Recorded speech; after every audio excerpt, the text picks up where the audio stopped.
पूज्य मालिक को प्रणाम।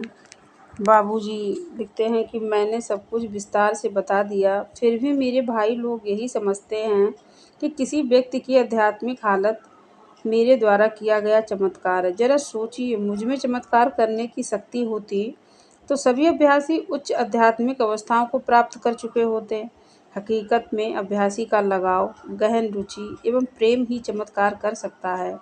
जैसे कि बरसात तो सभी जगह बरसती है, किंतु कहीं घास उगती है तो कहीं किसी जगह फूल होते हैं और किसी जगह तो मात्र चूना और रेत ही दिखलाई देती है। जैसी ज़मीन होती है वैसा ही परिणाम होता है। हमारे यहाँ लोगों में एहसास पैदा नहीं होता। वजह यह है कि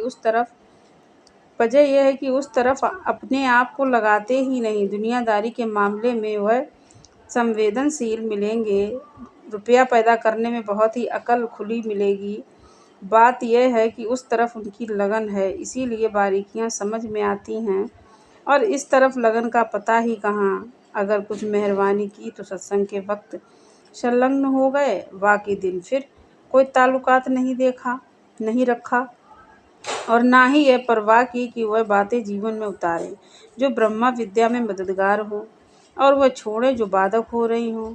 बुद्ध और जैन दर्शन इस बात पर जोर देते हैं कि जैसा बनना चाहिए वैसा बनने की कोशिश करें। उसूल और नियमों पर जो पूरा जोर दिया है और उनकी पाबंदी रूहानी तरक्की की निशानी बताई है। और अपने यहाँ देखिए कि हम बुराई को छोड़ना ही नहीं चाहते।